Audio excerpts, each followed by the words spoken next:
ପଇଡ଼ ପାଣି ସହିତ କ'ଣ ମିଶ୍ରଣ କରି ପିଇଲେ ପଥରୀ ରୋଗ ବା ଷ୍ଟୋନ୍ ଡିଜିଜ୍ ହୋଇପାରେ ନାହିଁ କିମ୍ବା ଏହି ରୋଗ ହୋଇଥିଲେ ଅତି ଶୀଘ୍ର ଭଲ ହୋଇଯାଏ।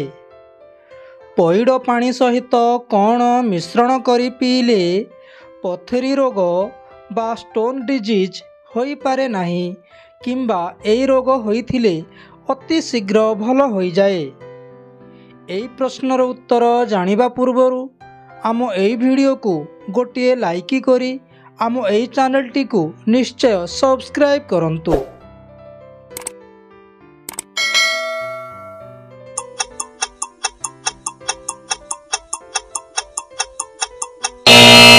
ତେବେ ଏବେ ଆସନ୍ତୁ ଏହାର ସଠିକ୍ ଉତ୍ତରଟି ଜାଣିବା। ଏହାର ସଠିକ୍ ଉତ୍ତରଟି ହେଉଛି ଅଳ୍ପ ଲେମ୍ବୁ ରସ। ଧନ୍ୟବାଦ।